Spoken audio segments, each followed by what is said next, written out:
Salut! On se retrouve aujourd'hui sur la chaîne de l'Avengers du cinéma. Non pas pour parler séries comme les dernières vidéos. Aujourd'hui, on va reparler de films un petit peu. Hein. Ce serait pas plus mal de parler de cinéma sur une chaîne qui est consacrée au cinéma. Ok. Mais de quel film tu vas parler, Melvin? Ça, c'est bien demandé.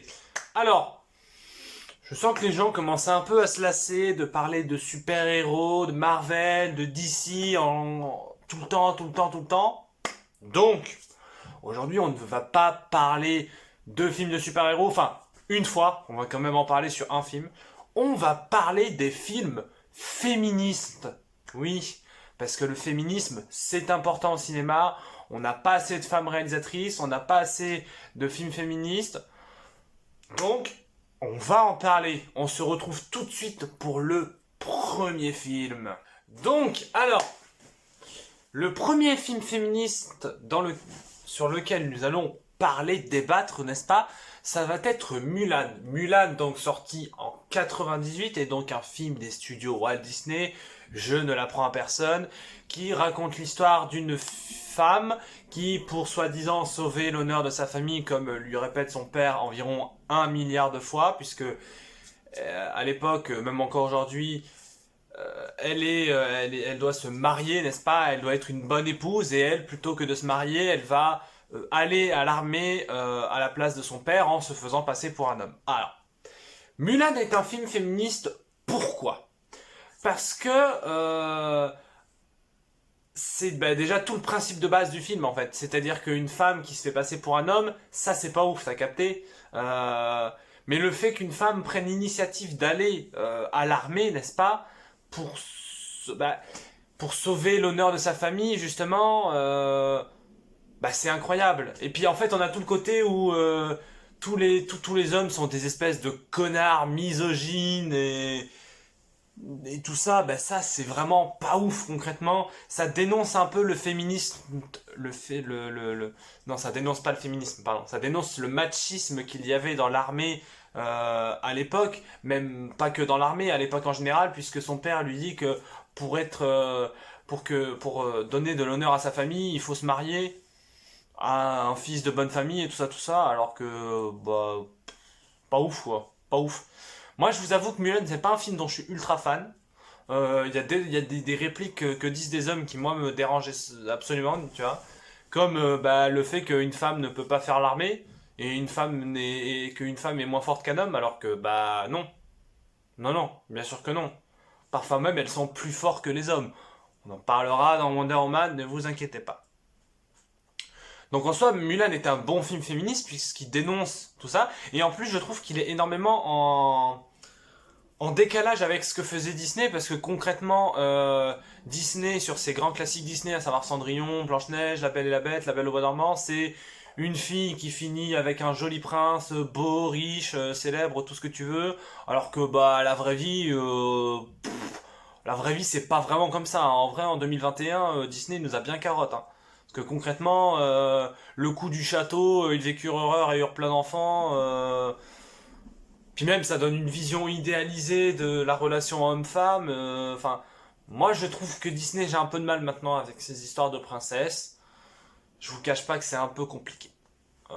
Mais n'empêche que Mulan vient un peu secouer tout ça en montrant une image de femme forte qui débarque dans un monde que tout le monde pensait réservé aux hommes, alors que non. Ça s'est un peu démocratisé maintenant. On a des femmes qui sont militaires, on a des femmes qui sont gendarmes, on a des super héroïnes. Enfin, on a des films d'action réalisés par des femmes. Donc voilà, il y a les milieux qu'on croyait réservés aux hommes, ce qui n'est pas le cas en plus, commencent un peu à se démocratiser, même s'il y a bien entendu encore beaucoup de chemin à faire, évidemment. Ok, prochain film. Prochain film, on va parler d'un film qui est sorti très récemment, à savoir il y a 2 semaines, sur Netflix. Nous allons parler donc de Moxie. Moxie, qu'est-ce que c'est? Moxie, concrètement, ça raconte l'histoire d'un petit groupe d'adolescents, enfin surtout d'une adolescente, qui découvre que sa mère était une activiste féministe dans les années 70-80, et qui décide, suite à tout un tas d'événements machistes et sexistes dans son lycée, et également racistes, hein, il faut le dire, qui décide de créer des espèces de petits carnets, n'est-ce pas, où elle dénonce l'inactivité de son proviseur et des professeurs, et le sexisme et le racisme ambiant, sous l'identité de Moxie, n'est-ce pas, et du coup, les filles vont se lier entre elles pour créer un groupe féministe qui va faire tout un tas d'actions pour contrer tout ce qui se passe. Notamment, il y a tout un sous-scénario que j'ai trouvé très intéressant dans le film. Il y a, comme dans tous les films américains, le cliché du beau gosse qui fait du baseball ou du football américain, que toutes les filles s'arrachent. Bon là, c'est pas vraiment le cas puisqu'on est dans un film très politique. Et justement, il y a une histoire de bourse en fait où, en fonction des votes, la personne peut avoir une bourse de 10 000 dollars, il me semble, et du coup, la personne dont tout le monde veut voter s'avère être un connard. Je vous en dirai pas plus parce qu'il faut que vous découvriez le film. Et du coup, Moxie, le groupe de filles, décide de faire nommer la capitaine de l'équipe de football féminine. Et il se passe ce qui se passe. Et du coup, voilà, c'est très très beau, un très beau film. Voilà, on parlera pas là sur cette vidéo, on va pas parler des artifices comme la mise en scène, les actings, tout ça, bien que je trouve que les actrices jouent toutes très bien. On n'est pas, il y a l'héroïne donc qui est le chef de meute, n'est-ce pas, de ce groupe féministe, je vais y arriver, putain, qui donc tente de se lancer dans une relation amoureuse, n'est-ce pas, avec un garçon. Et même le garçon la soutient, en fait. C'est très beau. J'ai trouvé ça très beau. Moxie, c'est un très beau film. Regardez-le. Et voilà. Et puis ça dénonce beaucoup et ça pose beaucoup de questions sur notre société actuelle et sur l'inactivité des dits concernés, n'est-ce pas? C'est-à-dire qu'on a le personnage de la proviseure qui est une connasse, concrètement. C'est-à-dire que on a une scène où à un moment donné, on dit à une fille de s'habiller correctement puisqu'elle a une poitrine, n'est-ce pas, quelque peu visible et qu'elle se met en débardeur. Et du coup, la fille se révolte, à juste titre, hein, parce que on s'habille comme on veut, aussi bien fille que garçon, il n'y a pas de... Après, nous les garçons, on est moins embêtés, c'est complètement con. Je veux dire, c'est complètement con, concrètement. Et du coup, il y a ça encore, ça fait partie des divers événements qu'il se passe de tout à fait incongrus, n'est-ce pas? Donc voilà, film suivant.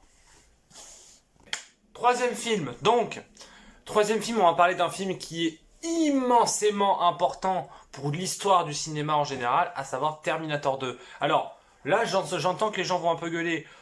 Quoi, Melvin, mais Terminator, c'est pas un film féministe? Et si, justement, parce que au-delà de toute l'amélioration technique au niveau des effets spéciaux, du scénario, de la mise en scène qu'a apporté Terminator 2, même du changement qu'il a apporté dans le cinéma d'action, dans la manière de filmer l'action, il y a apporté quelque chose dans la manière de représenter des personnages féminins, puisque globalement, Terminator 1 n'est pas véritablement un film féministe, puisque le personnage de Sarah Connor dans le premier Terminator est globalement le stéréotype de la femme en détresse que un gros mâle alpha avec des grosses armes doit sauver du méchant. Non, ça c'est pas ouf, c'est pas ouf.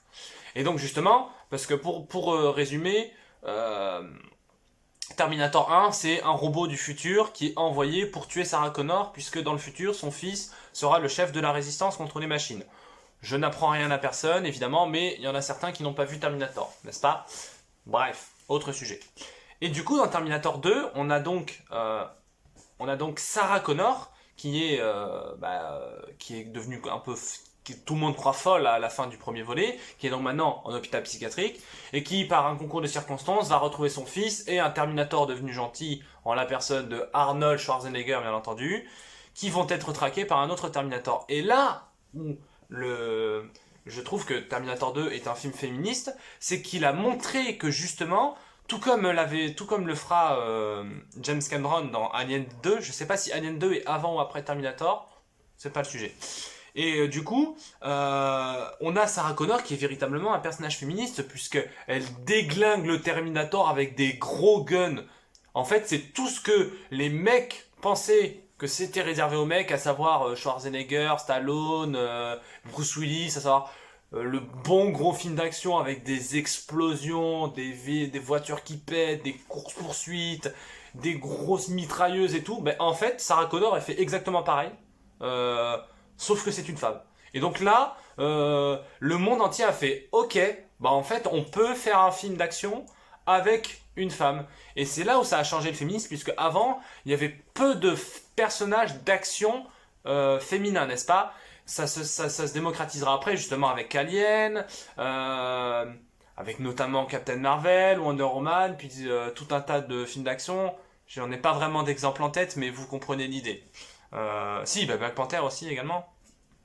Donc voilà, Terminator 2 est un film féministe. On peut le dire, dans sa manière de représenter la femme, qui n'est pas un objet d'amour d'un des personnages, ce n'est pas un love interest comme on dit, ce n'est pas une demoiselle en détresse, c'est une femme forte qui veut protéger son fils en déglinguant du robot. Et ça, c'est un véritable plaisir, déglinguer les robots. Ça, c'est bien. Ok, film suivant. Ok, quatrième film, on va parler film super-héros. Oh, encore Melvin? Oui, je fais ce que je veux sur ma chaîne. Allez, on fait 2 fois la même blague en 2 vidéos, tout va très bien. Bon, écoutez, je vais être honnête avec vous, on va parler de Wonder Woman, parce que Wonder Woman, c'est encore plus flagrant que tous les autres films que je vous ai cités, c'est-à-dire que concrètement, le genre super-héroïque qui avait tenté de faire une approche du cinéma dans les années 70-80 avec Superman et Batman de respectivement Richard Donner et Tim Burton. Bon, ça s'est pas concrétisé. Et en 2008, on a eu le MCU et également la trilogie de Batman de Christopher Nolan qui ont permis de créer le MCU et le DC Extended Universe. Bon, Wonder Woman, c'est quand même un film féministe, faut le dire ce qui est. C'est-à-dire que... alors, c'est un film féministe, mais qui est un peu plus nuancé, je trouve. C'est un peu moins flagrant. C'est-à-dire que on a Wonder Woman qui, tout comme Mulan, est une déesse, en fait, en quelque sorte. Alors, Mulan n'est pas une déesse, mais vous comprendrez. En gros, Wonder Woman qui vit tout seul sur son île de Themyscira, entouré que de femmes. Et soudain, un jour arrive, comme par hasard, un homme en la personne de Steve Trevor. Cet homme annonce que dehors, donc nous sommes en 1917, c'est la guerre, c'est la Première Guerre mondiale, j'entends. C'est la merde, c'est pas possible, tout va éclater, il faut faire quelque chose. Bon, ok. Wonder Woman, qui elle s'est entraînée toute sa vie pour sauver le monde, bah, décide bien évidemment de sauver le monde. Hein. Et on a justement toutes les scènes d'action et même toutes les scènes en général où t'as Wonder Woman qui fait des choses qui pour elle semblent normales, sauver des gens, tout ça. Mais par exemple, quand Wonder Woman découvre le monde, puisqu'elle ne vivait que depuis sa naissance sur son île, en fait, bah, c'est-à-dire que quand elle découvre le monde moderne, j'entends, avec des grosses guillemets, puisqu'on est en 1917, elle dit à Steve Trevor, mais c'est quoi ce monde, tout ça, quand je pense notamment à cette scène où elle essaye voilà, un costume et elle dit bah, comment on fait pour se battre dans ce costume et là t'as la femme qui lui répond mais pourquoi on se battrait, on est une femme enfin et donc là tu te dis oh, ok pourquoi cette scène je ne sais pas bah parce que en fait Wonder Woman avait envie de prouver au monde qu'une femme peut être dans un film de super-héros de un et de deux peut être une héroïne principale. Hein, parce que dans le MCU, on avait des personnages féminins forts, mais c'était pas vraiment féministe. C'est-à-dire qu'on avait, hormis le personnage de Black Widow ou le personnage d'Am Sif dans Thor, qui étaient tous des persos secondaires, on avait la grande majorité du temps des personnages qui étaient des love interest, n'est-ce pas? À savoir Pepper Potts pour Iron Man, Peggy Carter pour Iron Man. Voilà, c'est pas non plus un ultra féministe. Mais Wonder Woman est un film féministe puisqu'elle a envie de nous montrer l'image d'une femme forte, l'image de la femme puissante et ça on aime puisqu'en plus elle déglingue des Allemands et ça c'est un plaisir. Je parle des Allemands méchants de la Seconde Guerre mondiale, de la Première Guerre mondiale. Je ne parle pas des méchants allemands tout court. Hein. Ne déglinguez pas des gens, ça n'a pas de sens. Donc voilà. Je vais vous faire une petite recommandation, n'est-ce pas, en parlant d'un autre film, à savoir Captain Marvel. Alors, Captain Marvel, puisqu'on parle de Wonder Woman, autant parler de Captain Marvel. C'est un film qui se veut féministe, mais qui n'en donne pas réellement les moyens. Je m'explique. Déjà, mise en scène éclatée, acting éclaté. Déjà, ça c'est mort. En fait, on a effectivement quelques scènes qui se passe sur Terre de Captain Marvel où certains hommes essayent de lui chercher des noises et où elle les rembarre gentiment. Hein, concrètement, quand elle vole la moto à un mec qui lui sourit, il y a juste cette scène en fait. Le problème c'est que DC et Marvel n'ont pas arrêté de se copier, n'est-ce pas? Et du coup, bah, suite au succès de Wonder Woman, Marvel a dit bah écoutez, on va faire un film avec une super-héroïne. D'accord? Mais faites un bon film. Et là, ça n'a pas été le cas. Ça n'a pas été le cas, donc c'est dommage.